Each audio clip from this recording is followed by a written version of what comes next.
Hi there. Welcome to The Open here on BNN Bloomberg. I'm Lindsay Biscaya in for Andrew Bell today. And now let's get to some of the stories that we're following for you in the BNN Bloomberg newsroom.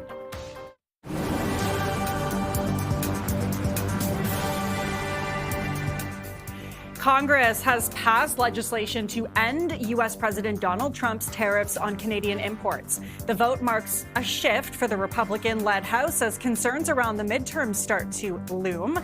Trump is likely to veto this bill, making it unlikely to actually become law. Profits in the fourth quarter came in above expectations for Bombardier. The aircraft manufacturer is coming off a recent $1 billion deal with Vista to sell more than 40 aircraft over the next decade. Looking ahead, the company forecasts more than $10 billion in revenue while delivering over 157 planes. Despite currently not facing any U.S. tariffs, the upcoming CUSMA negotiations could have a significant impact on the company. And shares of Cisco Systems are seeing more pressure in pre-market trading today. The maker of networking equipment gave a weaker than expected forecast for profitability in the current quarter. Cisco says mounting memory chip prices are taking a toll on the company. It's raising prices and revising contracts with customers to help mitigate that crunch. And we'll take a look at the U.S. futures about half an hour now until the bell. You can see all three trading up this morning in the pre-market, and we will, of course, continue to watch that closely. And coming up, we'll also look at Brookfield Corporation's fourth quarter earnings, so stay tuned for that.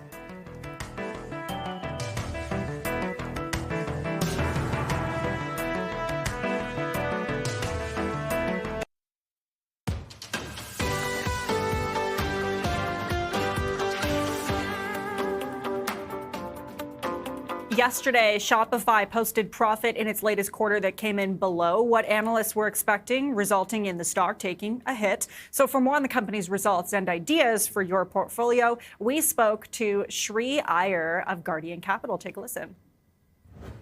Everything is on track, but what we're laser focused on is their agentic e-commerce implementation. I think there's much more to go in that space. So we feel that overall, if the e-commerce supply chain could be automated by Shopify, I think that'll be a big advantage for them. We're laser focused in looking at that. What do you mean automated?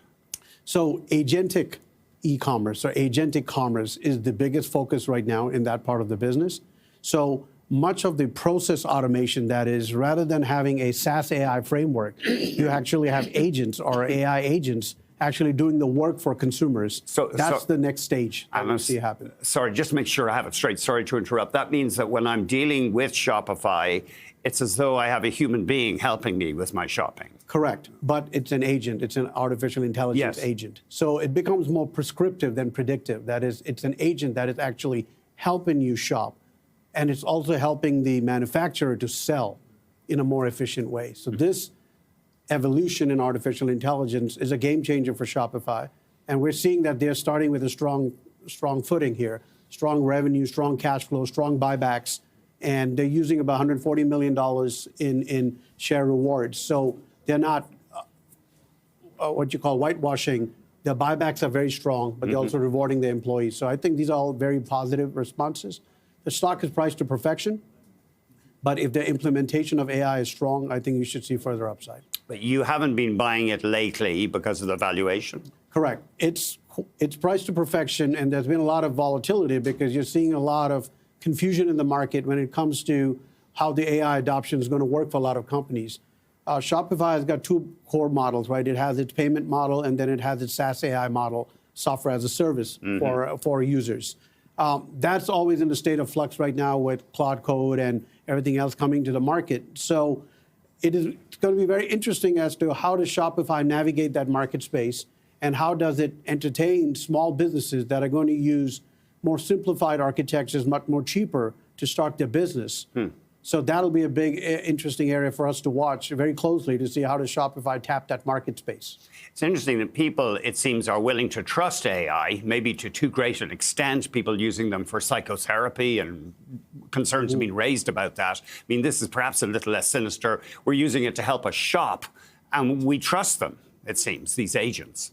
We very much trust them. It's an evolution of artificial intelligence. So we have been using AI in stock picking for like 8 years now, from machine learning to deep learning to large language models at Guardian. And now we're using agents, artificial intelligent agents, to give us inferencing ideas and conviction. This is not just in the investment field. It's happening pretty much in every aspect of business today, in every business. So we feel that monitoring that framework to see how Shopify monetizes that experience with customers is absolutely critical. And I think they're on it, being a technology company. But you should not throw the baby out with the bathwater, in the sense that SaaS AI companies that are struggling with AI CapEx right now, some will work, some will not work. But that's our job, to make sure that we figure out which ones to do and which ones don't. What about Alphabet? Is that a stock you'd buy with new money now? The biggest areas that we're focusing on right now with opportunities are any company that is AI native. What I mean by AI native is companies that have artificial intelligence as a foundation of all aspects of business. Google, or Alphabet now, is an AI native company. Its whole infrastructure is based on artificial intelligence, with a global reach to the clients. This type of opportunity set gives them an oligopoly-like response. In my opinion, Google is not a tech company. Google is an AI utility company. It is an enabler of artificial intelligence, which is going to be a necessity for anyone doing business in the world of artificial intelligence, along with a couple more competitors in that space. And Gemini is part of that, their AI Google engine. Gemini is very much part of it. And in our world of artificial intelligence, we compare Gronk, Gemini, OpenAI. These are all competitive frameworks, but Google Gemini is one of the leaders when it comes to reasoning and other types of LLM models. Intuitive Surgical, famed for robotic surgery machines, and AI will help there? Another great company. AI has already helped there. Intuitive Surgical is integrating artificial intelligence into robotics, into diagnostics, into imaging, into algorithms. So the future of medical sciences goes through Intuitive Surgical as far as robotic operations and well-being goes. We like the company, strong earnings, strong cycles of visibility when it comes to AI implementation. I remember my uncle in Victoria, BC, who was a doctor. He said, you know this thing about brilliant surgeons? He said, it's just experience.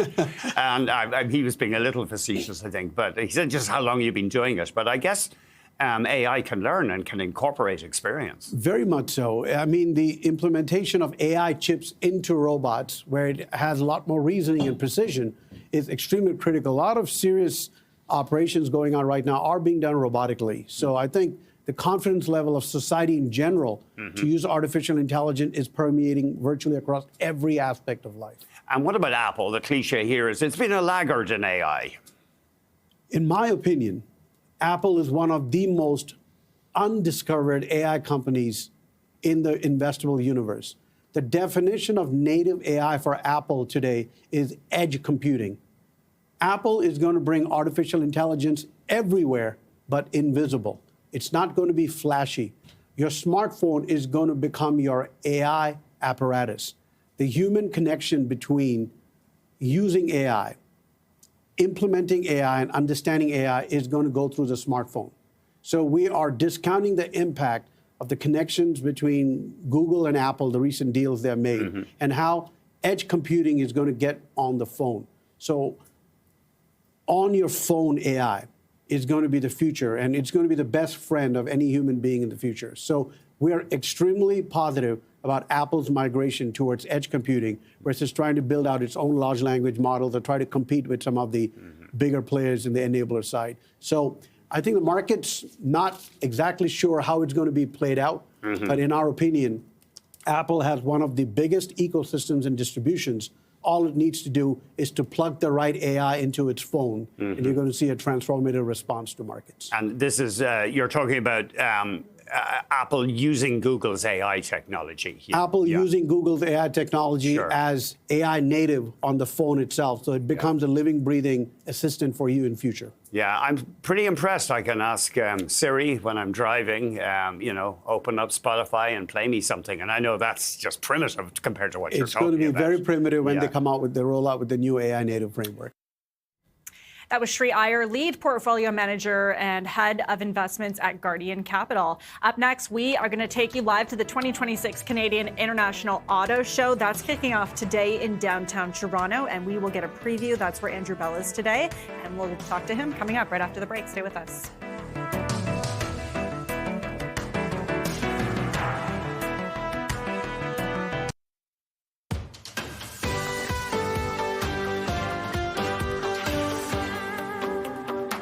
Okay, we're going to take you downtown Toronto now, where the 2026 Canadian International Auto Show is kicking off this week with a media day today, and tomorrow it opens to the public. So now we are joined by our very own Andrew Bell, who's down there this morning. Andy, just getting settled, I know you are, but this is a really big event. Can you kind of paint the landscape for people in terms of what this auto show is all about? Yeah, it's amazing. More than 1/3 people show up over 10 days. And so it is a big event. And this massive convention center filled up. There's no floor space, lots of hype. You can probably hear the house music or the music track here in the distance behind me. Got some rather attractive Porsche 911s, vintage ones. I'm not a car guy as such, but I can appreciate beauty in a vehicle like that. So it's a big deal.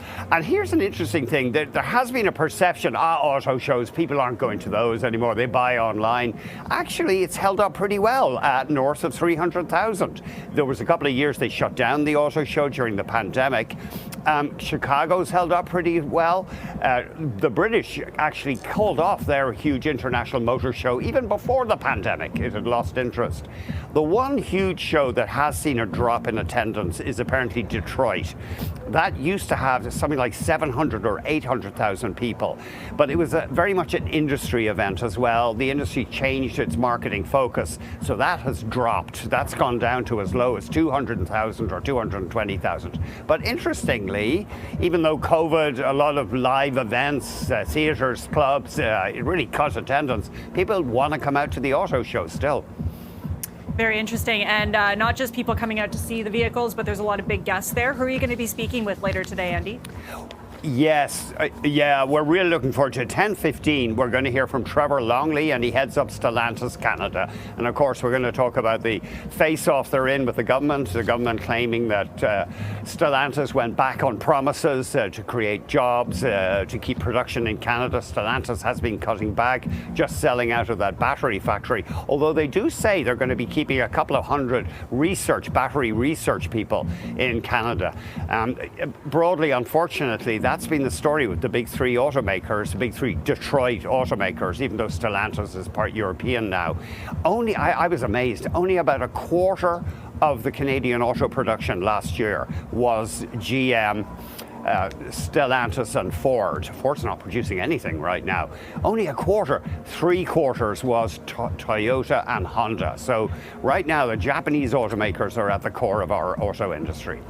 Very interesting. A lot of big conversations, particularly surrounding politics, I'm sure, happening where you are. That is, of course, our very own Andrew Bell, and we'll check in with you later. Andy, thanks for that. Meanwhile, investors have been weighing the potential disruptions posed by rapid advances in AI, recently knocking shares of software companies. So let's get some perspective on how to approach investing amid uncertainty over AI and the economy. Joining us now is Chris Kampitis, a managing partner at Barnum Financial Group. It's good to have you join us. Chris, thanks so much. Of course, wonderful to be here. So, I mean, a lot of people have made some pretty big investments in AI over the last couple of years, possibly making a lot of money investing in AI. As we look ahead into 2026, though, what should investors be thinking when they're investing into AI? Yeah, we look at it as what had been for a long time the promise of AI has now evolved.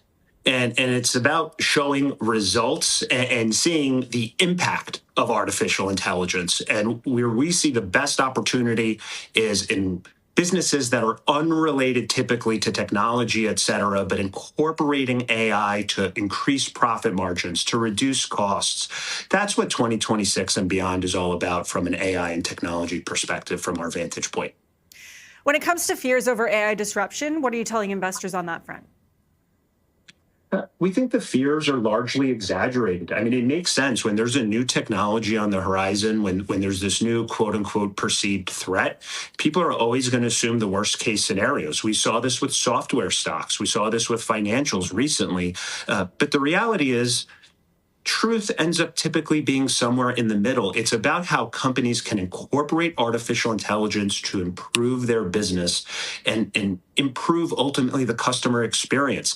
That's what's going to continue to drive the market higher. That's what's going to drive stocks higher over the long term. When it comes to some of the big tech stocks, right? Like we saw such a run throughout 2025. Should investors be kind of tempering their expectations heading into 2026? Obviously, we're in 2026 already, but maybe not expecting a run that we saw in 2025? Yeah, I think that's really fair. And that's okay. Sometimes certain sectors, certain stocks, it can get a little bit over their skis. They can get expensive. We recommend taking a barbell approach. Don't run and hide. Don't stop owning the Mag 7 stocks, but to expect the same level of return that you saw from them over the next 3 years, that you saw over the last 3, 5, and 10, that's probably a little bit unrealistic. Okay, so taking a look at the markets now, if there's certain sectors that you think that you like, which sectors are you kind of watching for? Yeah, so we do like the technology and growth story. We want to incorporate that in our portfolio, but we also want to look for areas of opportunity in terms of valuation. So we've been big proponents for a while now on consumer staples, utilities, thinking a little more internationally, getting involved in emerging markets. Those trades have worked out well for us. We think those themes will continue going forward and well into 2026 and beyond. And listen, the reality is, with everything happening geopolitically, with valuations, basically the market price to perfection, every year it's practically an annual tradition. The market pulls back 10% at some point in time.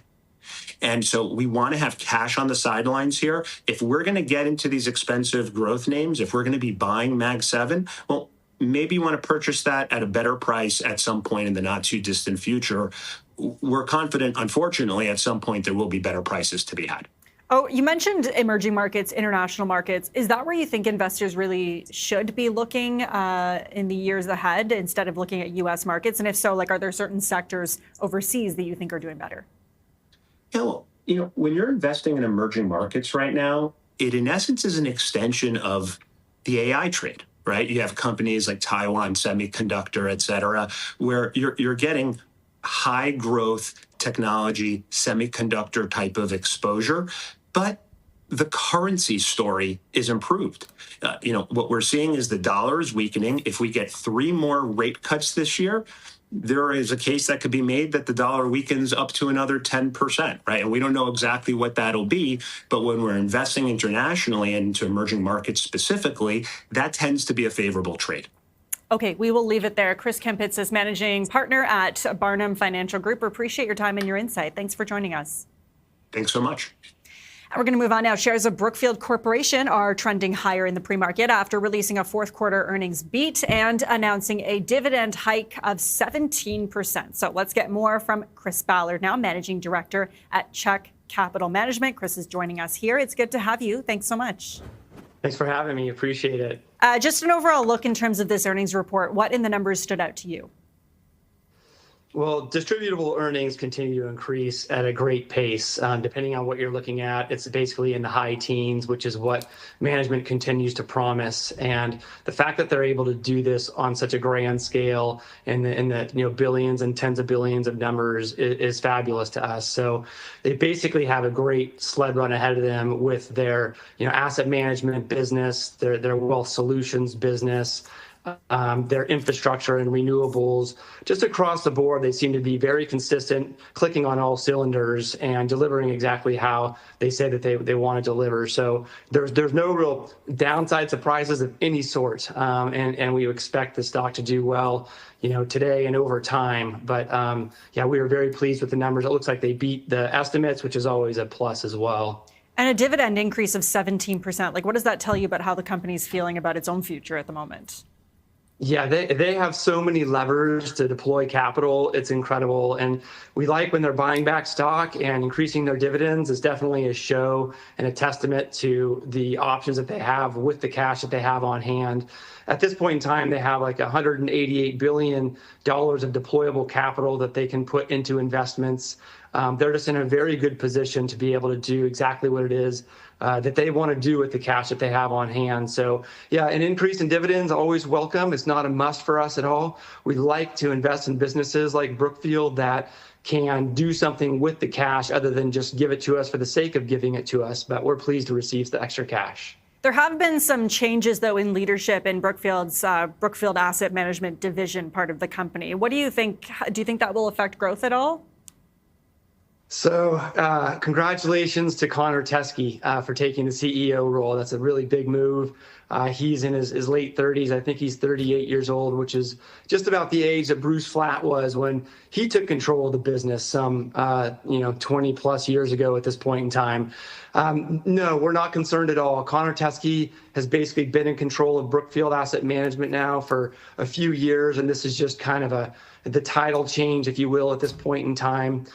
He is a very well-spoken genius. We're happy to have him at the helm of Brookfield Asset Management, and it looks like he's in line to possibly succeed. That is Bruce Flatt in the years to come, maybe over the next decade or so. We have 100% confidence in Connor Teskey and completely like to see what he's delivering right now and over the last few years. So it seems like good news for this company, painting a very rosy picture after these latest results. Is there any headwinds or any risks you see for Brookfield in the future? You know, their problem is just trying to figure out how to deploy this capital as fast as they possibly can in the right way. They're very patient about doing so, and in doing so, maybe they would slow their growth a little bit, but they have control about the decisions that they make with that capital. So, you know, in the current environment right now, this isn't a headwind, but AI obviously is growing so fast. The headwind is trying to figure out how to get the energy in place as quick as it needs to be. The demand is 100% there. So an example of all this is they recently partnered with Kai out of Qatar for a $20 billion infrastructure, AI infrastructure build out that's going to include data centers, infrastructure, and compute that's going to be necessary. And this is a region that has very low cost for their energy, of course. Qatar has lots of energy at low cost. And, you know, Brookfield is first and foremost one of the best deployers of renewables as well. So, you know, they're going to figure out how to build out these infrastructures as quickly as possible and tap into the energy. That's basically the challenge that lies ahead of them. And we think they're up for the task. Okay, that's all the time we have. Chris Ballard, Managing Director at Czech Capital Management. It was good to have you join us today. Thanks so much. Thank you so much. Okay, stay with us. Coming up next are the opening bells. We'll be right back.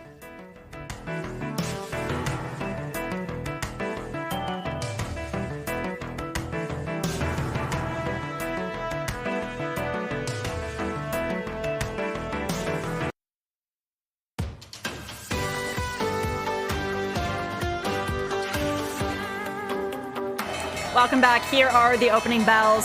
At the NASDAQ, Arco Petroleum Corporation is ringing the opening bell this morning. The New York Stock Exchange, Forgent Power Solutions rings the opening bell. And on the TSX, the Pediatric Oncology Group of Ontario is opening the markets. It is time now for the first 15.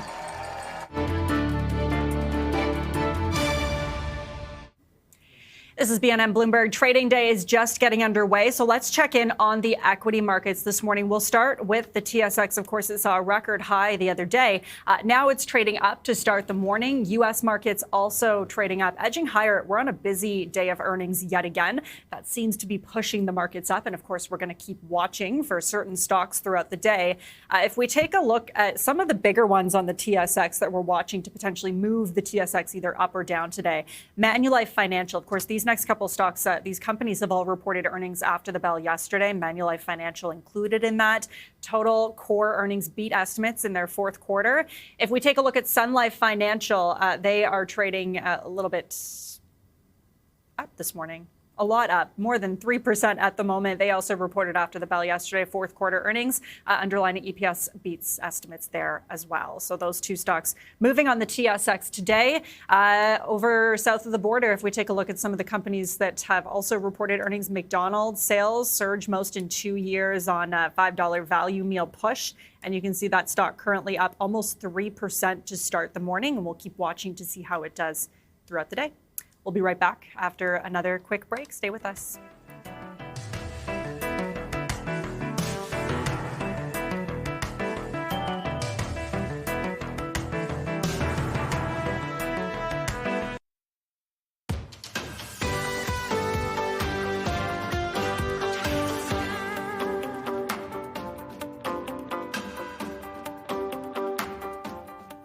Welcome back. Hermes sales grew in the fourth quarter on strong demand for its coveted Birkin bags, chalking up gains across all markets and most of its products. Deborah Aitken of Bloomberg Intelligence has the details on that.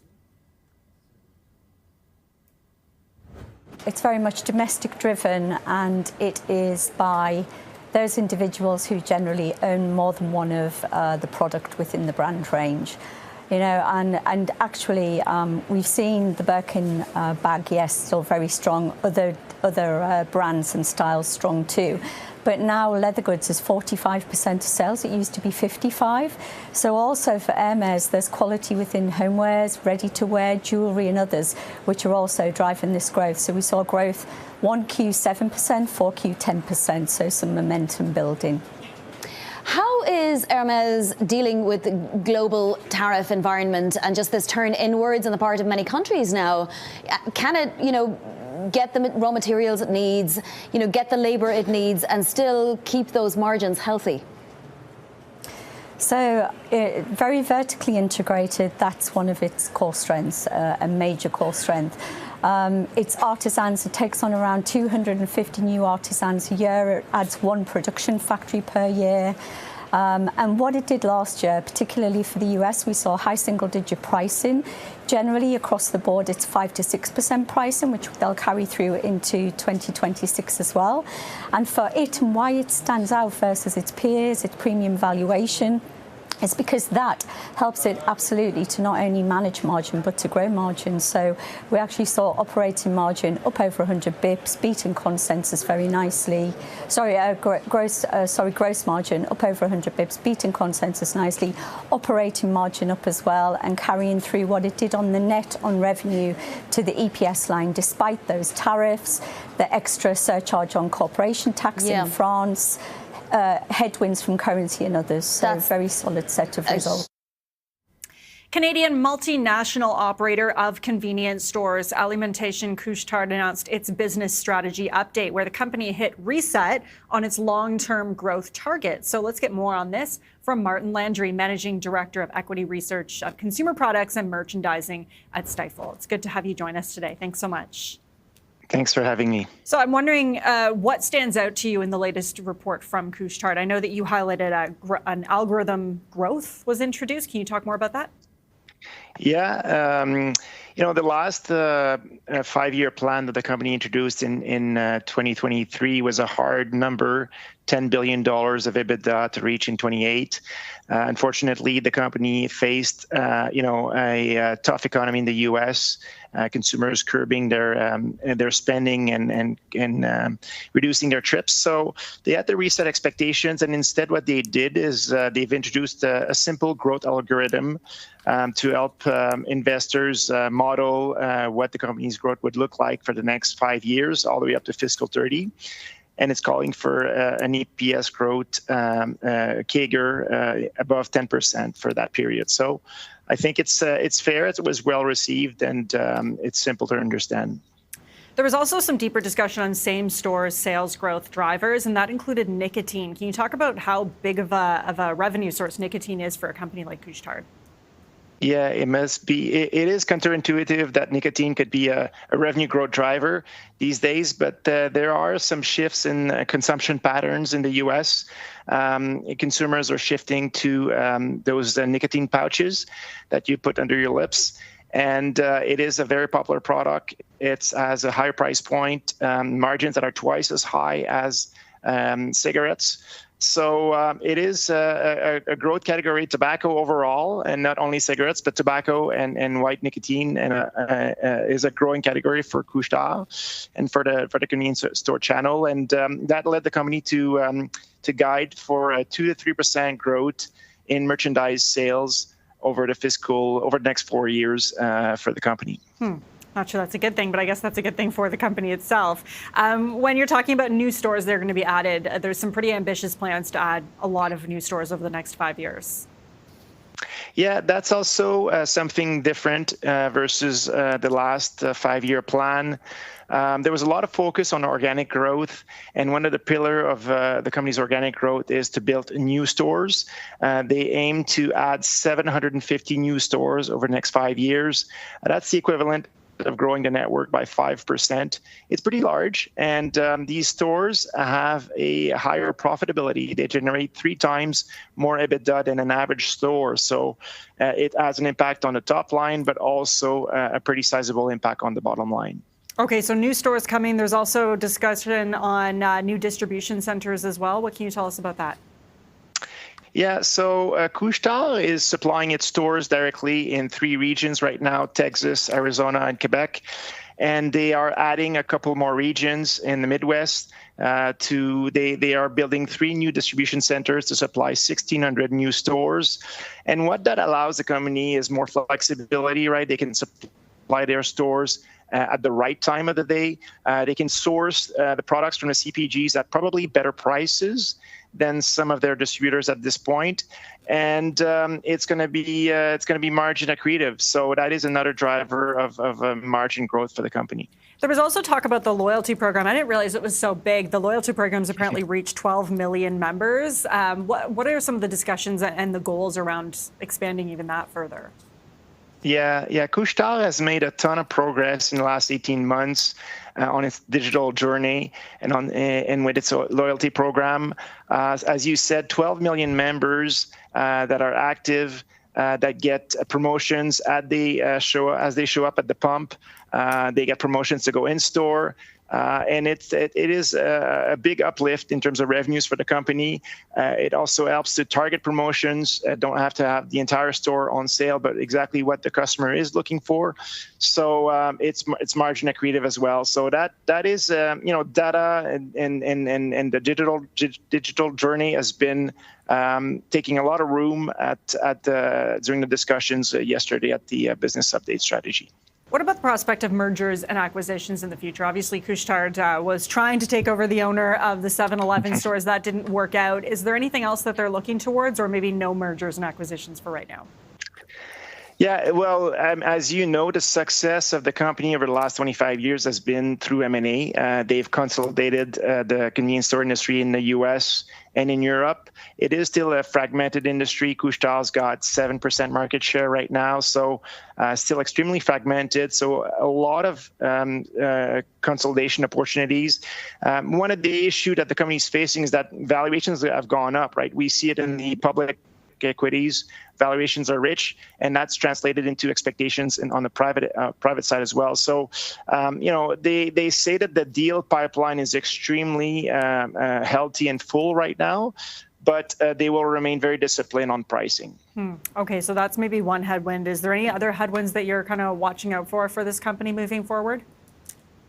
Look, I mean, the company has had, several quarters of negative earnings growth, and now we're at an inflection point where earnings are trending positively, and that's, I think, what's attracting investors' attention. Same thing with merchandise, same-store sales in the U.S. They were negative for several quarters, and now that's inflected. So we feel it's a great time to revisit the story.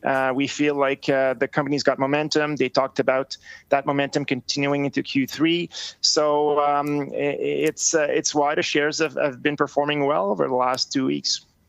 Okay, that's all the time we have. Martin Landry, Managing Director and Equity Researcher of Consumer Products and Merchandising at Stifel. It's good to have you. Thanks so much for joining us. Thank you. Yesterday on Market Call, we were joined by Chris Blumas, Portfolio Manager at Raymond James Investment Counsel. His focus was North American large caps, and these were his top picks: Thomson Reuters, Descartes Systems, and Constellation Software. And today on the show, we have Stan Wong. He's a portfolio manager at Scotia Wealth Management, and he will be taking your questions on North American large caps and ETFs, and that's noon Eastern time today. Up next, U.S. President Donald Trump's tariff policies suffered their strongest political blow yet, with the Republican-led U.S. House voting to end tariffs on Canada. More on that coming up after the break.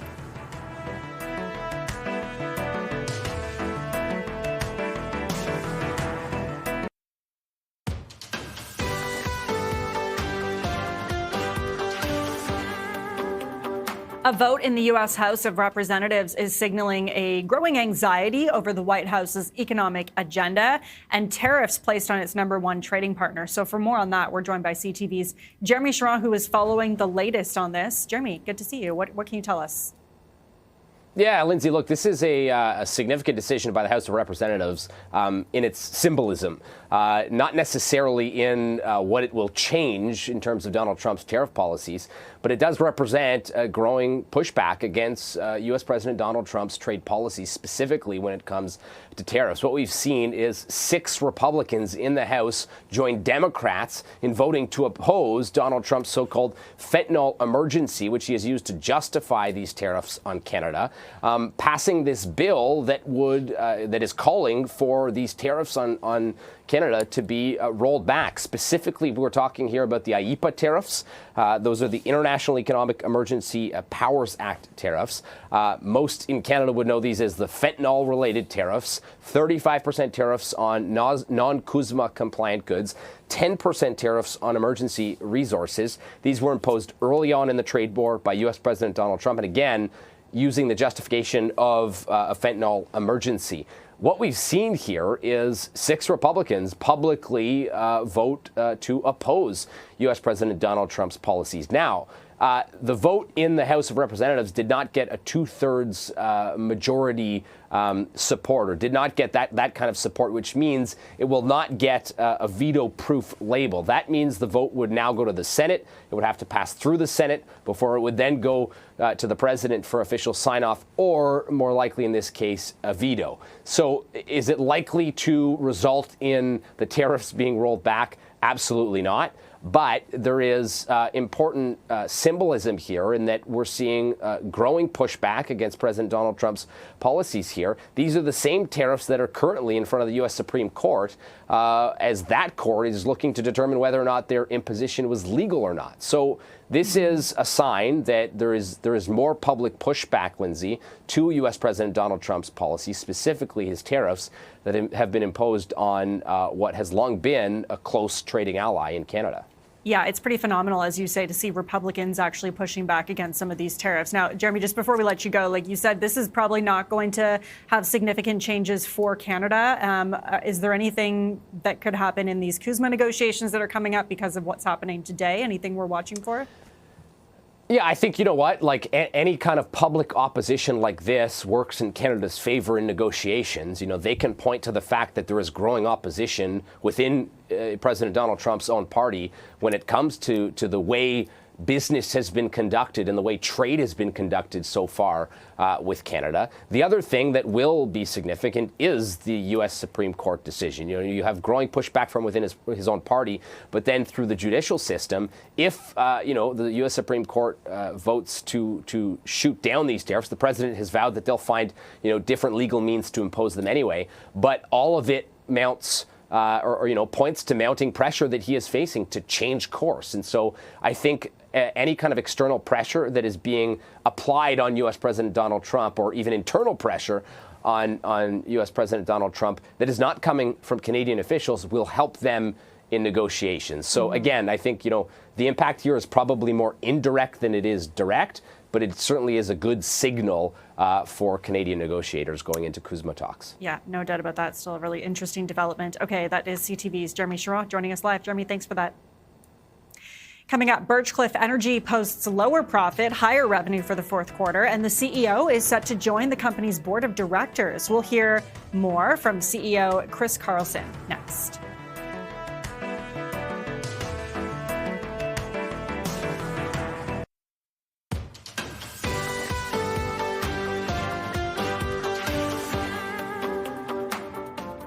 Birchcliff Energy posted low profits but higher revenue for its fourth quarter. The Calgary-based oil and gas company says it is still positioned for growth despite facing fluctuating oil and natural gas prices. So here to tell us more is Chris Carlson, President and CEO of Birchcliff Energy. It's good to have you join us. Thanks so much.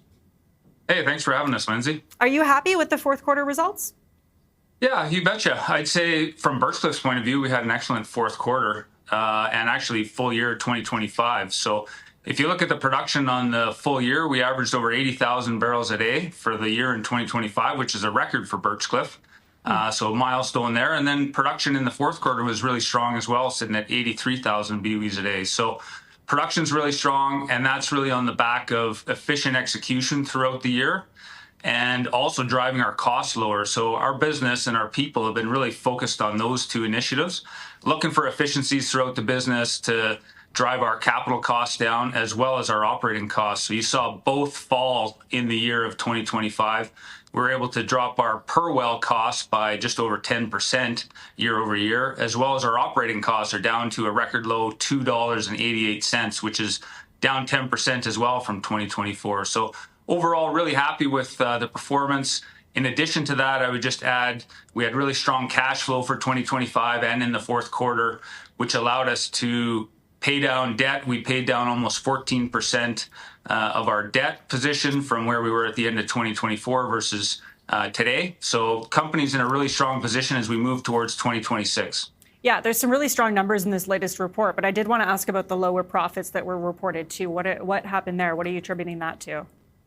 Yeah, so in the profit line and the net income, it's usually unrealized future gains or losses of a position we have out at NYMEX. Sorry, so that can swing from quarter to quarter. It's just a mark to market based on where the forward prices are going, and as you know, that's changing quite volatile. So overall, where we're focused is the adjusted funds flow, which is how much cash flow the business is creating. And we generated about $422 million of cash flow in 2025 against spending of right around $300 million. So we probably had $117 million of free cash flow, which we were able to pay that sustainable dividend of 12 cents annually, $33 million a year, as well as reduce our debt and strengthen that balance sheet. So overall, again, like we talked about, the numbers look really strong from our point of view. Yeah, and as you mentioned, like the prices for oil and natural gas have been absolutely swinging. Natural gas prices going higher for most of the winter because we've been having such a cold winter. So I wonder how much of what you're seeing in the numbers you can attribute to that, just that we've had such a cold winter and so natural gas prices have been going up. Yeah, and certainly we've seen some cold weather out east. I know specifically the luxury of Birchcliff, one of the differentiating factors for us, we would have in 2025, we had about 72% of our gas sold outside of local AECO markets here. So we were able to get 40% of our gas that's long-term committed out to Dawn, which is in Southern Ontario, sold in U.S. prices. We also had about 35% of our gas in 25 sold at NYMEX, which was also a strong market. So when you look then into 2026, the cold weather, which really started to amplify here in late January into early February, and I know you guys have seen it specifically in eastern part of the country, it's really cold out there, and we've had the luxury then of having almost 40% of our gas sold out into that market early here in 2026, and that'll continue on for a duration. If you just take a step back and think about the local market at AECO, which has been relatively weak, and our weather out west here has actually been quite unseasonably warm. So, you know, when you think about the local AECO market, which we sell in 2026 about 45% of our gas into this market, that LNG facility on the West Coast is just continuing to ramp up over time and finish the commissioning phase. So we'll start to see the benefit of that here into the spring, summer, which will cause, again, more demand pull out west here, specifically at this AECO market. So I think the most important part is you need to be diversified in your gas sales points, and Birchcliff certainly has the luxury of that. Mm-hmm. Looking ahead, Birchcliff also, you're aggressively developing a new high-quality land position in the Elmwood area of Alberta. I believe you're aggressively trying to develop that. I'm wondering, like, what specific milestones or conditions would give management the confidence to approve a positive FID there? Yeah, so our first priority here in 2026 is to fill the existing infrastructure we have, which is in our core Pouce-Coupé-Gordondale area. And so we'll grow the business in 2026 by 5 to 6%. And if you went from Q4 25 to Q4 26, which is when we plan on having that infrastructure full, we'll grow probably almost somewhere around 8 to 10%. So significant growth coming, and I'd say low risk growth and very profitable growth coming by filling our existing infrastructure in that core Pouce-Gordondale area. And then as you mentioned, Lindsay, is that we've got a future development area in Elmworth, and that really is a 2026 end of year, early 2027 decision point on us potentially building a 100 million a day gas plant down there and drilling the associated wells to fill it. But I think our business and our company and our people are really excited about that future development asset in the context of it's a fresh map sheet down there. We've only drilled 3 wells on almost 150 square miles of mineral rights that we control.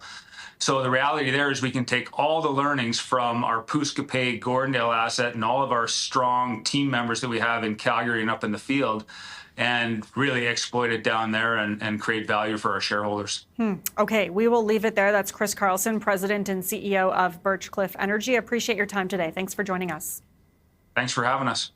Just ahead, expectations for the TSX in 2026. We will dive right into that after the break. Stay with us.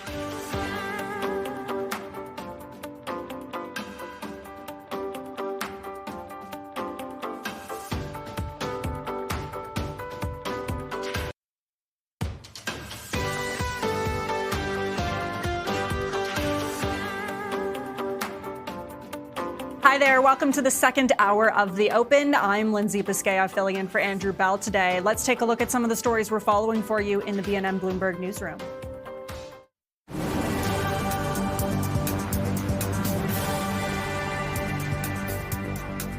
The United States Congress has passed legislation to end U.S. President Donald Trump's tariffs on Canadian imports. Now, the vote marks a shift for the Republican-led House and signals growing anxiety over the White House's economic agenda before midterm elections.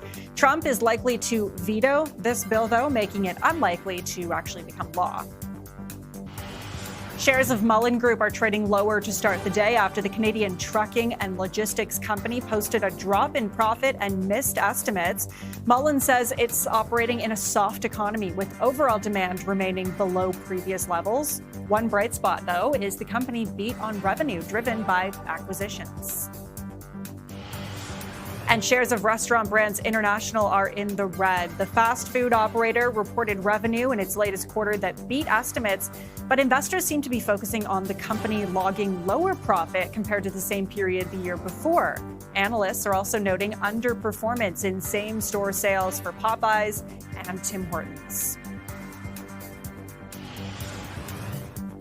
Take a look at the TSX trading down after the opening bell this morning by 0.4% at the moment. This comes after the TSX saw a record high yesterday. So we'll delve into what exactly is happening on the Canadian markets in just a moment. If we take a look at U.S. markets to start the day, mixed trading south of the border, the S&P 500 up ever so slightly, Dow Jones also up, and the Nasdaq trading down by 0.3% at the moment. If we take a look at the price of oil, it is down to start the morning. It's down by almost a full percentage point. Prices slipping, remaining gripped by Iranian output risks. Of course, we're watching potential further talks between the U.S. and Iran there. That's affecting oil prices. If we take a look at the price of precious metals to start the day, gold in particular is down at the moment, down by 0.5%. Silver slipping ahead as well, ahead of China closure for Lunar New Year. And if we take a look at the loonie, it is flat after the U.S. House voted against tariffs. Of course, we're following that closely as well. And we'll look at the price of Bitcoin down ever so slightly, basically unchanged actually at the moment. Briefly dropping though below 67,000 as stock divergence rises. So we'll continue to watch that for you as well.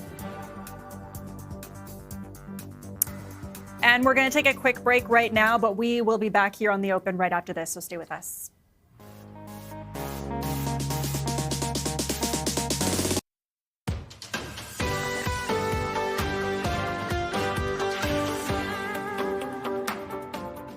Welcome back. Our next guest thinks Canadian stocks could face some headwinds this year, but there are some silver linings. So to explain, we're joined now by Brian Belsky, CEO and Chief Investment Officer at Humulus Investment Strategies. It's good to have you join us. Thanks so much. Hey, Lindsay. Good morning, Canada. Thanks for having us. So I'm wondering, what are your expectations for the TSX for the rest of this year? It's been an interesting ride so far already in 2026. You know, Lindsay, every day is interesting in investing. You know, prices change every day. And I think that's where you have to have humility to know that, you know, sometimes you just don't know everything. And the markets in Canada were amazing last year.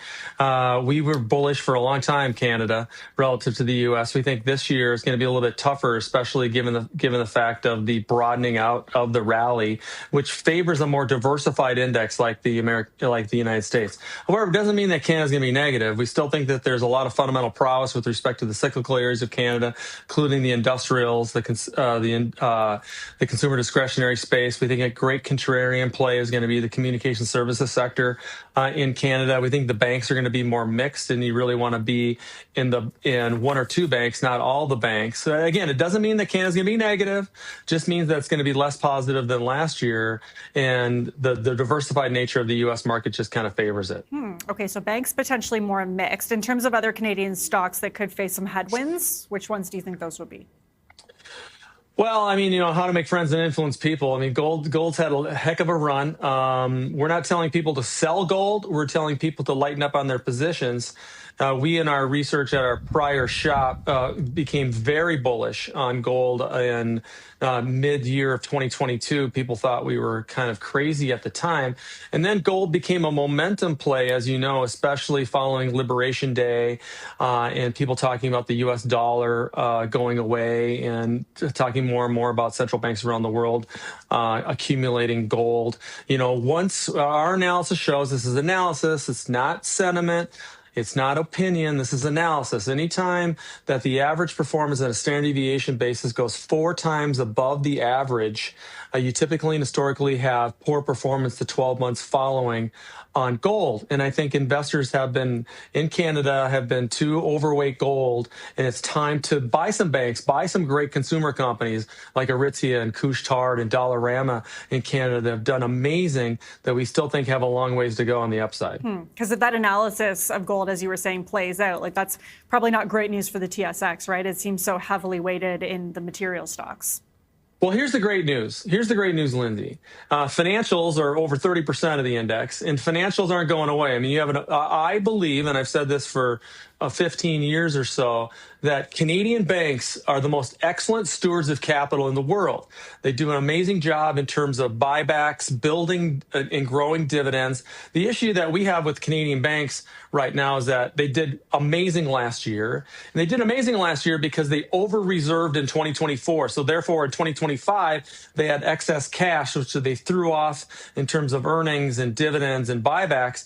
We think that excess cash is going to be not as much as it was last year. So you want to be much more selective in the banks with the best management teams, the best market share per area in Canada, and the best kind of diversified product lines. So not all of them, but just some of them. And at the end of the day, we still think that big weighting, even if you buy 2 or 3 banks, Lindsay, think about this. If you buy 2 or 3 banks in Canada, you're going to be overweight relative to materials. So that's one kind of way to think about it. And we still think energy, by the way, it looks great in Canada relative to the U.S., especially the pipelines like Enbridge.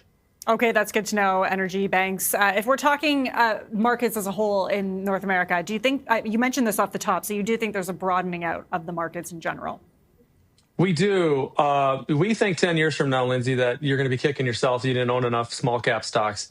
You know, we have the very good fortune at Humulus of offering 5 separately managed accounts in the U.S. portfolios. One of them is our SMID portfolio. And you're not supposed to have a favorite child, but that's our favorite child, principally because you can play themes, you can play great earnings. And here's the facts, not sentiment, not emotion, but the facts. Small cap stocks in the United States of America are showing the best earnings growth, best cash flow, best value, especially relative to large cap. And we think there's amazing themes and amazing stories to play. And you saw a lot of that start to play out in January, not just because 10-year treasuries went down, just I think because investors are noticing that this fundamental prowess of the small cap stocks is real and can continue. It is interesting how more people are starting to focus on the small cap stocks, small caps indices. Is there any particular indice or sector in the small caps that you're watching? But we love the communication services sector in the United States. You know, the stocks like Reddit and Nexstar, even Warner Brothers and Paramount. Those are the communication services companies in terms of content are going to continue to be great. We love the consumer discretionary and staples place. We've owned a company called Celsius for a number of years. We think that there's more volume to go there. We love also the apparel companies in terms of mid-cap areas in the United States. We've owned this company called On Shoes. You probably see a lot of people run around those. It's a Swiss company, but they have amazing apparel. Lastly, in terms of themes, we love to play longer term themes. We think Shake Shack is to Gen Z what Chipotle was to millennials. And so Shake Shack's got a lot of fundamental growth ahead of it. We think it's a name that's been under-owned from the institutional perspective in North America, and we think there's a great runway there for that stock. Interesting. For investors who usually invest in kind of the mainstream indices and stocks, what's your advice to someone who wants to get into investing in small caps? Is there a strategy, or do you just invest? Well, no, I mean, I get these amazing questions all the time. Like, how much money should I start with? Any kind of money. You got to start somewhere. And we prefer stocks over, let's say, broader passive indices. We love active ETFs and active mutual funds. We're coming out with our own slew of ETFs and mutual funds in Canada and the United States within the next couple of months. So they'll be available, but any kind of money, and just be fundamental. The last thing I'll say is that do not react to the news every day. Do not react to the negative stuff on the television. I know you need people to watch, but all of that, because just buy really good companies and stay with them and have confidence and buy the companies that you can reach out and touch and understand. And a lot of those great small mid-cap companies are right in Canada, because if you think about it, if you pull out the banks and you pull out some of the big pipes and you pull out some of the big gold companies, the Canadian indice is a small mid-cap market. And oh, by the way, one of the best top three in our view, consumer discretionary stock is in Canada. It's called Aritzia. It's a mid-cap name. We've owned it for years. We love that company. We love the management. We just think it's going to continue to grow. Aritzia is a very interesting company, continuing to expand into the U.S. I'm wondering, just before we let you go as well, like, it's hard to talk about markets and stuff without talking about the tech sector, right? The bigger companies. What's your outlook on the tech sector? Are these areas to look into, or maybe areas to stay away from as we head deeper into 2026? It's a great question, Lindsay. In Canada, we own Shopify. That's been our big one for a long time. We love that company. We were early on in that company. Shopify, by the way, is not BioVale. It's not Nortel. It's not BlackBerry. It's not like that. So don't be afraid of that. This company is a diversified product line, which is really a portal for small mid-cap companies in North America. That's number one. In the United States, we're underweight the Mag 7. We have been all of this year and all of last year. We're very selective in the names that we own there. We think that's going to continue to work, especially considering with some of the AI volatility that's out there. But the main reason why to own tech longer term is that they are now the new consumer staples companies in our world. And we think the big ones, including Apple, Microsoft, NVIDIA, Amazon, Google is our favorite of all of those, are going to continue to do very, very well. And Google in particular has done a great job in terms of their AI and distributing in terms of how they're doing AI relative to just open AI. Okay, we will leave it there, but it's been so great to get your insight into all of this. Thanks so much for joining us this morning. Appreciate it. Thanks so much for having us. Thank you. That was Brian Belsky. Coming up, the ETF will be back with more right after this. Stay with us.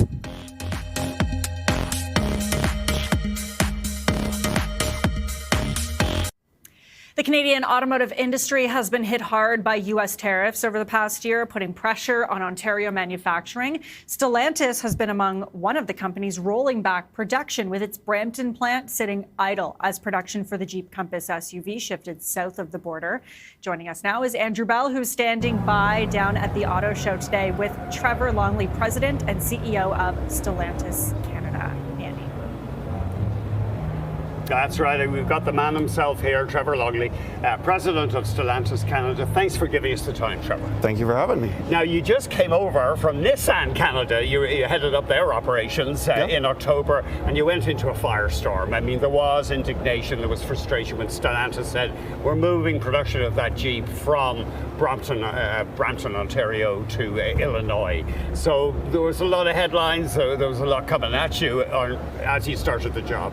Yeah, well, I mean, it's an interesting time for the automotive industry, but for Stellantis in particular, I think Brampton is a hot topic, and it should be a hot topic. It's an important topic. There's many Canadians that have depended on that location, and it is something that factors into our future. It's something we're working very hard to figure out the long-term sustainable future of. So that plant will produce cars again? Well, I can't announce anything today, but I can tell you that we are working proactively with our government partners, with Unifor, to find solutions that meet the needs of the Canadian public today. That means that we find solutions for the tariff situations that have been imposed, where electrification is going. We want to find a sustainable option for Brampton. Was the move of that product to Illinois because of President Trump's tariffs? It was because we were on an operational pause as we were looking to figure out what the future was going to be here, and the timing just didn't work, and now we're working on what the next product could be for Brampton. Right, because it's 3,000 jobs roughly. Well, right now we have a number of people that were on layoff and continue to be on layoff. We're trying to do what we can for those employees that are currently on layoff. We've extended benefits, et cetera, to make sure that they're taken care of as best as possible. And we're working on that next solution to get as many people back to work as we can. On a more cheerful note, you're still making cars and minivans in Windsor, Ontario. Mm-hmm. We're looking at one here, this one, the famous Caravan, and then in the distance there, the Dodge Charger. You just were ramping up production of that one last year, but I know so it was a low year, but you still made 160,000 vehicles in Brampton, in Windsor. Sorry, absolutely. We're actually one of the only OEMs that actually made more cars in Canada than the previous year, and we're going to do that again this year. And so as we ramp up the Charger, which is an exciting new vehicle, North American Car of the Year, that's going to add volume there. I think many people know, and we're announcing today, that we've added the third shift in Windsor, which will go live this upcoming week, and we've actually already now hired 1,700 new Canadians in Windsor to build these cars. That's good news. I probably should just loop back. The federal government making threatening noises. From the reports I've seen, Stellantis got just over $200 million for expansion, and they're saying we want some of that money back. Can you update us on the negotiations? Yeah, well, I can say we're having productive dialogue with the federal government, and that's not to avoid the question. The reality is that we want to build cars in Brampton. We've been in Canada for 100 years. We've been making cars in Canada for 100 years, and we want to continue making cars in Canada for the next 100. The Prime Minister just announced the outlines of a new auto policy, and one of the salient features would be people would face tariff pressure if they weren't making cars in Canada, if they want to bring in vehicles from outside the country. What is your reaction initially? I know you don't know the details. Yeah, the details need to come for sure to fully kind of answer the question, but anything that protects Canadian industry and Canadian auto production, I think, is a positive move in the right direction. For many years, it's been more cost effective to import cars into Canada than it is to make them here, and obviously we've been heavily invested in this country, and we want to make sure that we can continue to do that well into the future. Why has the cost base been high in Canada? Well, it's a high-cost country, just generally speaking. This is a first-world country, a great economic country, and has certain advantages to why we would build here. We have great manufacturing, great people, great healthcare situations, so it makes a lot of sense to make cars in Canada. The issue of there's some lower-cost areas in the rest of the world where Mexico. Yeah, where competitors have stationed themselves, and so we've had a more balanced approach to this, and we want to continue to have a more balanced approach to this. Just tell us about one good news story. You're keeping more than 600 researchers and developers of drivetrain, including electric drivetrains in Windsor. Yep. Yeah, well, I mean, our investments aren't just limited to the production side. So we have research and development facilities in Canada. We've added more than 600 engineers over the course of the last year or so, and we're going to continue to double down on that. Canada is a place where you can get great people, well-educated, and really can lead us to the next generation of vehicles for Stellantis. And that's not just Canadian vehicles, but global R&D. I mean, that's interesting. More than 600 researchers and engineers. And of course, the intellectual property will go to the head office because it's not a Canadian company, but it's still a lot of high-paid jobs. 100%. Yeah. We are fully focused on where we can enact investments in Canada that are going to pay off for Canadians, but also pay off for our global footprint. What about the Chinese cars coming in? I know it's a bit of a red herring. It's going to be only about 4 or 5%, and they're going to have to build a dealer network and stuff. But what was your reaction when you heard the federal government was going to allow in up to 49,000 Chinese cars? It's something, again, we need to know more about where this is going to go. Obviously, they've talked about limitations to that, and that it needs to meet North American or Canadian safety standards, etc. I think it's something we need to be pragmatic and thoughtful about. There's a lot of things that come with it. Like, are we on the same competitive footprint in a market economy, non-market economy? Are we on the same competitive footprint in terms of access to markets and the investments we need to make here in Canada? And if we're on the same competitive footprints, like, competition's a good thing. The question is, are we on the same competitive, stand? And what could Canada do to bring down costs? I know that, as you say, we're a first world country, hard to compete with Mexico in those terms, but are there simple things that Canada could do? Well, I think choice is a great leveler of cost, and so providing more options for Canadian customers creates more competitive options.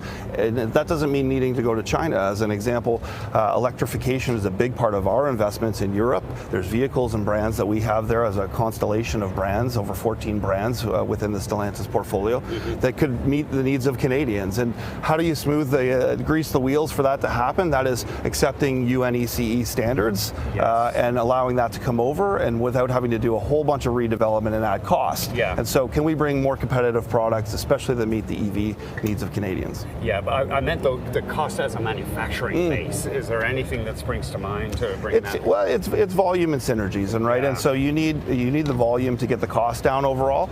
The tariff situation complicates that scenario, but we need to think about, is there other market opportunities for Canadian manufacturers to ship to as well? And so those are things that maybe hadn't been thought of in the past, but those are things that are coming into all of our considerations now. Just one last question. I've heard, and of course it's going to vary, that you need to have about 200,000 volume in a plant to really make it work. But you're not at that, so you're not manufacturing fully at the economical scale in Canada?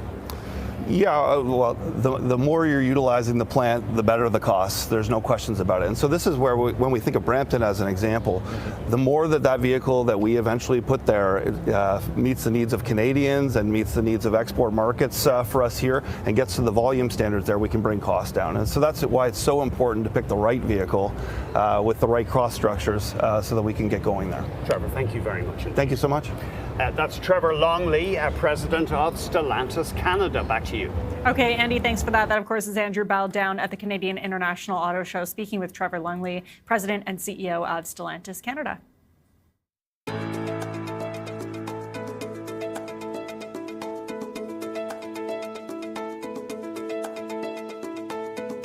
And now it's time for the ETF report. Our next guest notes that nearly 1,000 new active ETFs hit the market last year. That's a jump of more than 50% from 2024, and he expects that momentum to continue. So joining me now is Ricky Williamson, Head of Investments and Multi-Asset Strategies at Morningstar. It's good to have you join us. Thanks so much. Thank you for having me. What are you attributing to that 50% increase?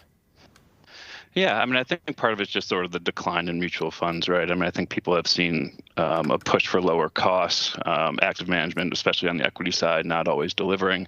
And then there's obviously the advantages of ETFs. There's transparency, there's tax advantages, there's potentially lower costs. So I think that's all creating this tailwind towards ETFs. Of course, they're still going to need to perform well. And so, we'll see how many of these, exist 5 years from now.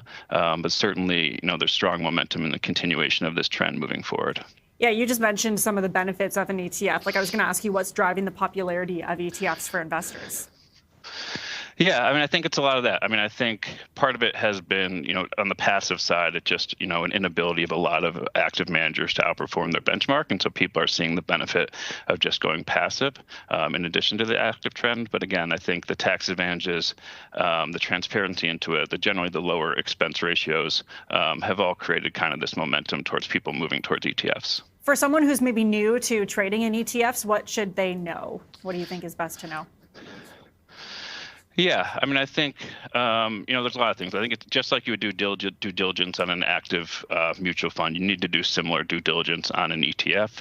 You need to understand, obviously how active it's going to be, or if it's a passive vehicle, what index it's tracking.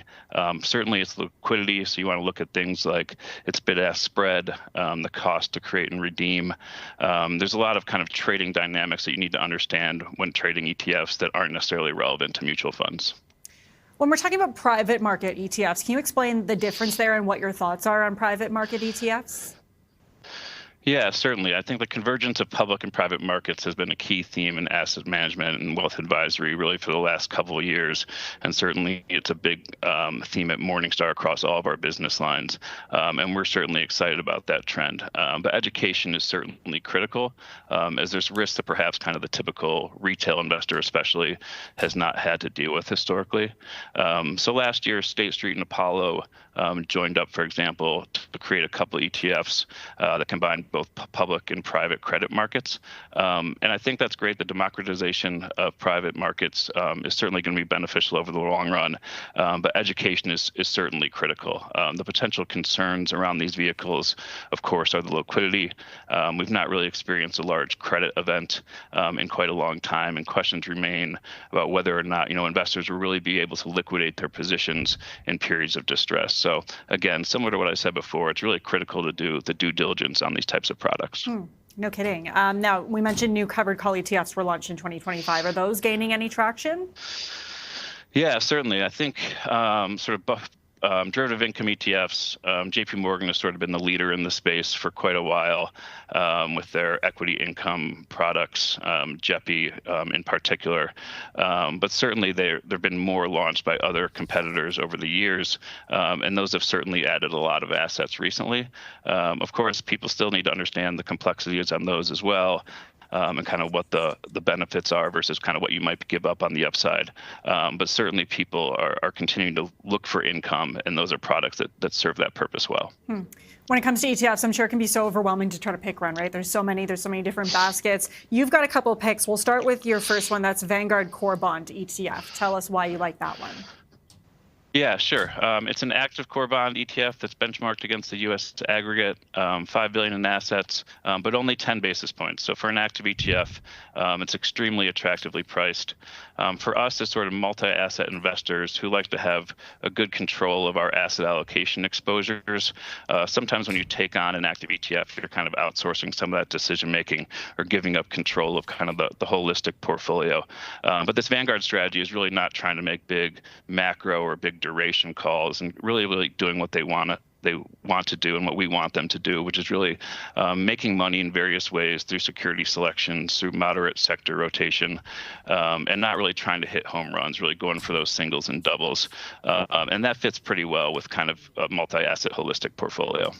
You also picked Franklin Country Suite, which is like a suite of ETFs for various countries. I'm wondering if you want to explain Franklin Country Suite first, and then we'll dive into the one ETF that you picked from there. Yeah, certainly. So, I mean, again, as asset allocators who kind of want to have control over, where our exposures are, again, sometimes when you outsource that to an active equity ETF, you're kind of giving up what your regional exposures will be. And we find kind of attractive pockets of the market on specific countries. However, historically, it was really expensive to get access to those via ETFs.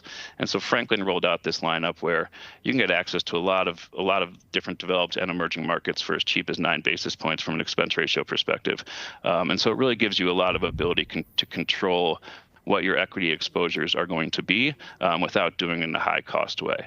And so I think a couple of the ones we use, to your point, FLGB, which is the Franklin FTSE United Kingdom ETF, we find there's attractive valuations in the UK equity market, a lot of multinational companies, and we wanted access to UK markets specifically, and we wanted to do it in a cost-efficient way, and this vehicle has certainly allowed us to do so. Why did you want access to UK markets specifically? Yeah, I think really ever since sort of the Brexit, in our view, they've been traded at a discount, and so we see attractive long-term value there. There's also relatively attractive, sector composition within the market that we think can be, offer an attractive risk for reward moving forward. And again, we just think as valuation-driven investors, it's not as expensive as a market as you may have seen kind of in the U.S. or even Japan, for example, where they're getting a little overvalued. So much information to digest there. That's Ricky Williamson, Head of Investments and Multi-Asset Strategy at Morningstar. Appreciate you taking the time. Thanks so much for joining us today. Thank you. Thanks. All right, we want to take you to Washington now, where Bloomberg's Washington correspondent Tyler Kendall is standing by with the latest on U.S. President Donald Trump's tariff policies getting rebuked here. So what exactly is happening? There's a lot to digest here as well in terms of what's going on. Yeah, hey, Lindsay. So essentially last night we saw the House pass a resolution that would repeal President Trump's tariffs targeting Canada. In particular, we saw 6 House Republicans cross the line and join Democrats to approve this resolution.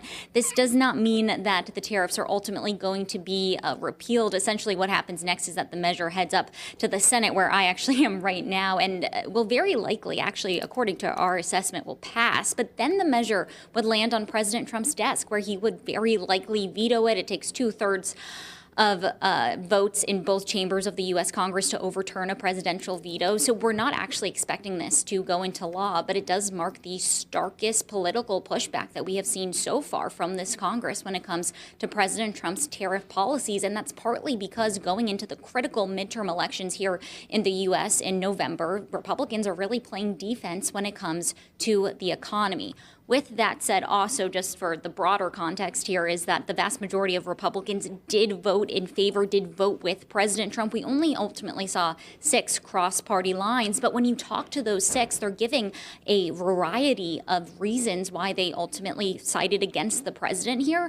And one of the top ones is that they are talking about how their states have been directly impacted by a reduction in trade and the heightening of tensions between the U.S. and Canada in recent weeks, months, and really the past year. One lawmaker from Washington State talking about how we've seen a reduction in border crossings between the two countries. So it's something to keep our eyes on. But of course, as you well know, comes after what has been this huge escalation between the two leaders, between these two countries in just the last week alone. Yeah, it's so interesting. Like, as you say, most Republicans did vote with Donald Trump on this. But as you say, 6 voting against. Like, how phenomenal is that to see? Since Donald Trump's second term in office, we haven't really seen any Republicans going against what he wants, right? So I wonder if you can you dived into why they were doing that, but just how phenomenal that is to see. And also, does this have any impact in the end for Canada? Well, this really does mark the first time that this Congress in particular has pushed back against President Trump's policies. We've seen it almost happen in some other instances, such as, for example, when President Trump conducted his raid of Nicolas Maduro. And we saw this War Powers resolution.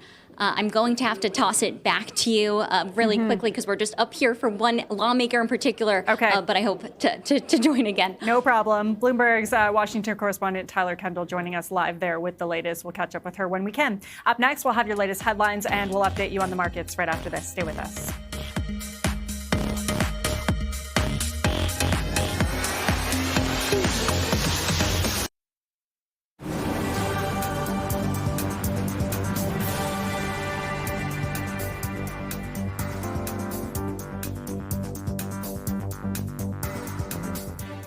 Shares of Mullen Group are trading lower to start the day after the Canadian trucking and logistics company posted a drop in profit and missed estimates. Mullen says it is operating in a soft economy with overall demand remaining below previous levels. One bright spot, though, is the company beat on revenue driven by acquisitions. And shares of Brookfield are moving higher. Total assets surpassed expectations in its latest quarter, while profit rose compared to the year before.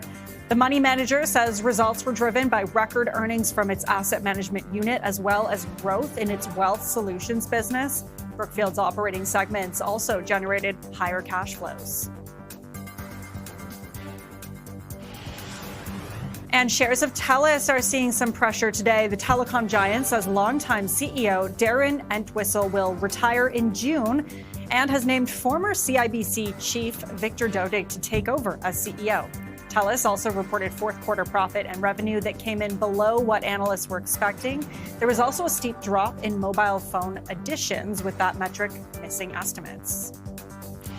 And if we take a look at North American markets this morning, all trading down at the moment. The TSX down by 0.5%, S&P 500 and the NASDAQ also down. This comes on the heels of a slew of earnings, which we are going through today. We'll continue to watch the markets for you. Bombardier has raised its outlook for 2026 after a strong fourth quarter. The aircraft manufacturer aims to deliver more than 150 aircraft over this year. And this comes after a recent $1.2 billion deal with Vista Global. However, with CUSMA talks looming, the now tariff-exempt company could face some turbulence. So for more on all of this, we are joined by Nicholas Owens, equity analyst at Morningstar. It's good to have you join us to break everything down. Thanks so much. Thanks for having me, Lindsay. Just overall, what do you make? What's your initial impression of this latest earnings report from Bombardier? It was really nice. They delivered a few more planes than I had originally expected, so about $250 million higher revenue for the year. And if they sell a dozen of these 8,000s, that's about $1 billion of revenue. So it definitely adds up. It's a great outcome for them. So Bombardier recently signed a $1.2 billion deal with Vista to sell 40 jets over the next decade with an option of 120 more jets. How significant would this be for Bombardier? Is this a little too ambitious, or do you think they can meet these goals? Well, I think it's important to see that, to take into account that's spread out over many years. So I would see that as simply obviously it's a batch order, but it's really just business as usual for one of these fleet management type deals. It's in a way very similar to an airline placing an order with a Boeing or Airbus, 10 to 15 years out to get their spot in the calendar, if you will, for when those planes will be made. Okay, so over 10 years, that's not a significant number. Like you're saying, that's pretty normal. Yeah, I mean it's good business, but it's not like a game changer for the company. It's not like they weren't going to sell those planes to somebody. Does that make sense? Yeah, got it. When we're talking about the 2026 outlook for Bombardier, it came in slightly above expectations. What do you think is driving that optimism there?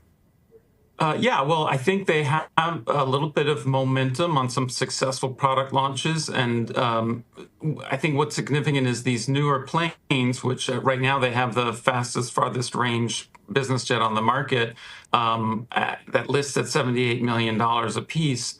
And so, again, one plane can make a bigger difference to their top line than it used to. Their mix is shifting to these larger planes. And when we're talking about the end of this year, that marks the completion of Bombardier's 5-year turnaround plan. I'm wondering how effective you think that turnaround plan has been so far 4 years in. Well, I'd say highly successful. I mean, I think even as recently as 2 years ago, investors weren't giving this company credit. They still thought they made snowmobiles or whatever, and they really have focused. And probably the biggest delta in their profile or in their business strategy that I think is going to continue to pay off is they're reasserting, let's say, wanting to be a bigger part of the aftermarket service part of the business. So they've been adding capacity, adding capabilities, so that an owner of one of these planes will come back for more, updates and service and mods over time, as well as parts, and that in the aerospace business in general is a very attractive proposition because basically you get more visibility into long-term revenue and profits to help manage the fleet. And so you saw in the quarter their aftermarket revenue grew faster than the total top line. So they've been basically gaining share of their own aftermarket, which is a very successful move for them. Interesting. Obviously, Bombardier was in the headlines recently because of Donald Trump threatening tariffs on Canada in the aerospace sector and also threatening to declassify Bombardier jets. I'm wondering, with the upcoming CUSMA renegotiation this summer, do you think the biggest headwind that this company could face is watching to see what happens politically with the U.S.? I think it's fair to say yes, though to be honest, I've learned to sort of make a cup of tea or something every time one of these comes out and see what happens 10 minutes later, because there's not often a follow through on every one of these types of trade threats, starting with the tariffs last April. So it's out there as a bargaining chip, frankly, and I don't think that it will likely end up blocking any kind of certification or qualifications for these jets. Yeah, a lot of analysts are saying that now, right? That a lot of this is just noise. You have to wait and see what happens. Obviously, the president of the United States doesn't have the authority to declassify planes in Canada. But at the same time, when that came out that day, I think Bombardier's stock price went down about 7%. Like, are you worried about just even noise kind of hurting the share price at all? Well, sure. Yes, it's understandable that investors might get spooked, and it's part of my job, hopefully, to put a note out there and explain whether it does or doesn't likely hit the bottom line. Given, let's say, aerospace has become one of these bargaining chips in trade because it's so highly tied to imports and exports. The U.S. aerospace is the biggest exporter for the U.S., for example, and so that, given that has sort of entered the fray, if you will, around some of these negotiations, you could expect more of these types of headlines and some volatility. So, from a Morningstar point of view, we see Bombardier as an aero company, has a very nice franchise, and unless there's a clear line of sight to how an announcement like that would hit the bottom line, 7% drop like that could be a buying opportunity, though the shares have been basically fully valued for the last several months. For sure. Okay, we'll leave it there. That's Nicholas Owens, equity analyst at Morningstar. Thanks for your time. Appreciate it. Thanks for having me. Up next, shares of Cineplex are falling again for a second day today after the company reported revenue dropped in the latest quarter as fewer people went to the movies. We've got analyst reaction coming up next. Stay with us.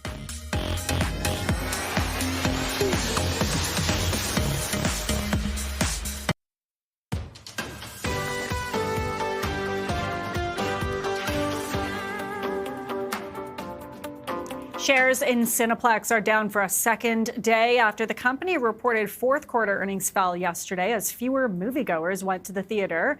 And you're looking at a 3-day chart here for Cineplex. For more on this, we got perspective from Jerome Haas, portfolio manager at Lightwater Partners. It was a difficult quarter for the company, and to be honest, it's its fifth consecutive one in which they've disappointed the markets. I thought analysts were overly generous in their assessment initially of a neutral reaction to it. To us, it was an earnings miss. And, subsequently in the day, we saw the sell-off. It was initially flat, and I think it ended up at 4.5% down in the day. That being said, there was some positives in it, and the company has outperformed at the box office. It was just a tough quarter overall for the North American box office. Cineplex had particular problems in October, largely because of the success of the Blue Jays. You recall that most of Canada was watching the Jays and their run in the World Series from October, so it really impacted their box office in October. It was, in fact, the weakest month they've had since 2019, but it was also true across North America, so it suggests it was a weakness of the movies and the quality of movies that were out there. That being said, there was some positives in it. December was a very strong month for them. It was their strongest month since COVID, which is a good sign. And January, the numbers from those are pretty positive as well. It was up 14% year on year. So from that perspective, we're reasonably upbeat in the company. Okay, blockbusters, of course, bring people in, bring the consumers in. What else have they been trying to do to make money? Well, one of the things that Cineplex has done is they brought in foreign films. So in particular markets, these can be a very successful strategy for them. And, there's some East Indian films have been very successful for them. They brought some other ethnic films in various locations where there's a high concentration of a population. And so that's one of the reasons why Cineplex has been able to outperform the overall market. Okay, you have a significant investment, I understand, in the company. Are you holding on to it?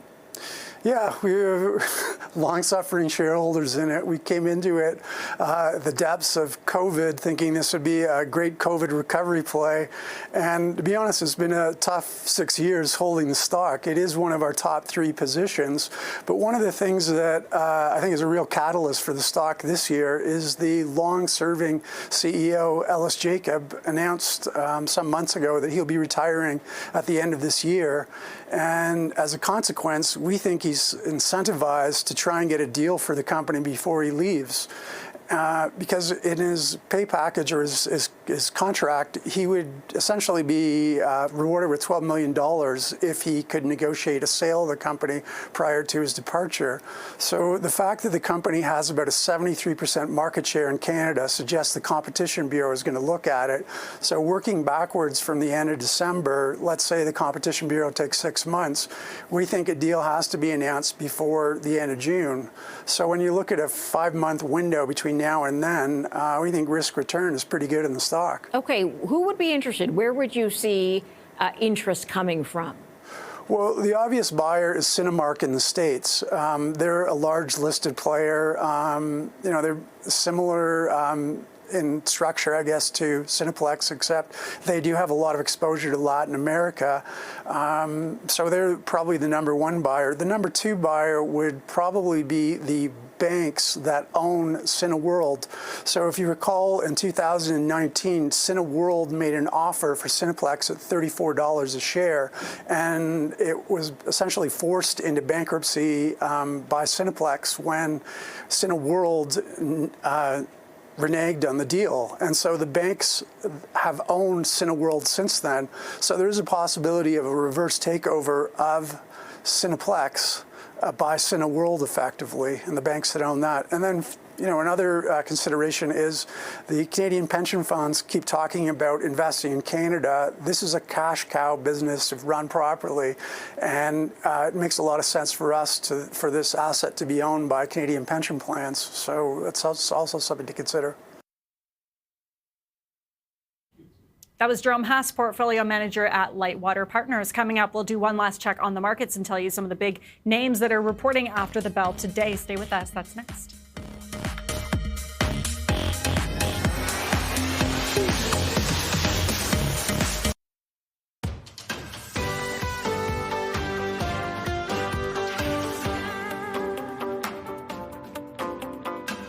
Welcome back. We're watching the markets this morning just to end this hour, and we'll show you some of the biggest movers on the TSX. The TSX, of course, is down by 0.6% after reaching a record high yesterday. So because it's down, we'll start with some of the biggest laggers on the TSX today. Shopify actually beat estimates in its latest quarter, but it is down almost 10% at the moment. Colliers was down almost 9%, so that was the lowest it's been in 9 months for that company. It's currently down by 8.5%. And then Mullen Group also down by almost 9% at the moment.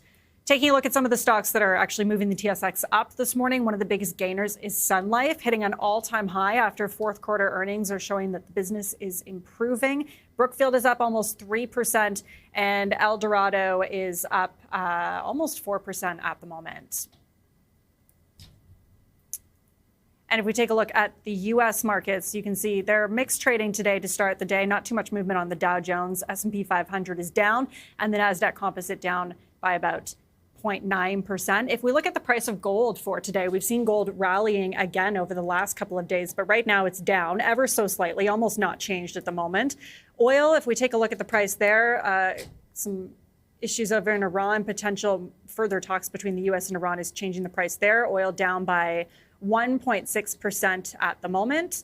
And we're just going to show you quickly what we're going to see after the bell today in terms of earnings being reported, because of course we're in the middle of another big earnings day here. Applied Materials will get earnings later today. Currently that stock is down by 1.4%. You can see over the last year it's been going up. So we'll have to wait and see what happens with Applied earnings. And we're also watching for Airbnb. They're reporting after the bell today as well. You can see at the moment basically unchanged, up by 0.07%. So we'll be watching for that throughout the day. That wraps up this edition of The Open. Thanks so much for joining us today. Morning Markets is up next with Roger Peterson. Stay with us.